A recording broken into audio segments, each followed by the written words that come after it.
dal leen ak jàmm yéen ñu nuy bàyyi xel fii ci info Actubuzz comme niñ ko déggandoo nag moom Mor Sarr mu nekk fële ca bitim réew comme ni mu ko baaxoo di ko amale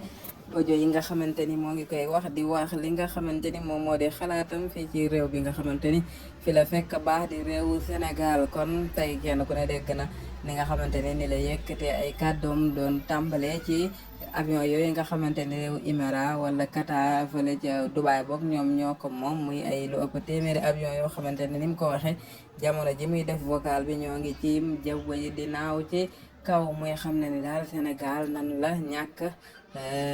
delloo ginnaaw ba loolee Émirats am mënu ko am te ñu bari ci askan Sénégal gis nañ ni kat bu fekkente ni ay wàllu pétrole wala gaz ak zircon yi nga xamante ni mën naa am réew yooyu moom la ñuy développé seenum réew loolu lépp moo ngi ni xas maanaam bari fii ci réewum Sénégal te askan wi mënuñu koo jariñoo mënuñu koo développé réew mi lu dul tubaab bi ñoom ñooy jël ko yóbbu ko te duñ ñu ci jox ñaar dërëm moom Mor Sarr mu woote nag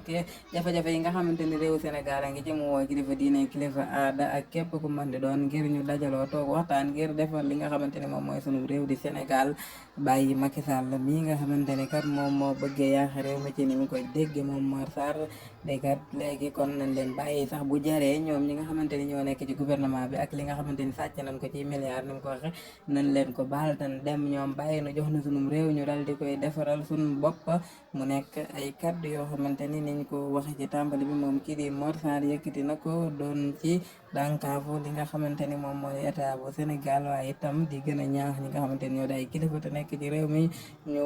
ànd daje booloo waxtaan boole opposition bi ak ñi nga xamante ni ñooy pouvoir rawatina ci Ousmane Sonko ak Macky Sall ngir ñu mën a defar li nga xamante ni moom mooy sunu réew élection yi nga xamante ni moom la ñuy dëgmal moom Macky Sall mi nga xamante ni yoon mooy ko mu bañ cee bokk waaye itam Ousmane Sonko mi nga xamante ni amul lenn loo xamante ni yoon xañ na ko ngir mu mën a bañ a bokk ci élection yi ñu bañ a def benn pexe loo xamante ni dañuy jéem ngir xañ ko li nga xamante ni mooy mu bokk ci yooyu élection jërë ngeen jëf info Actubuzz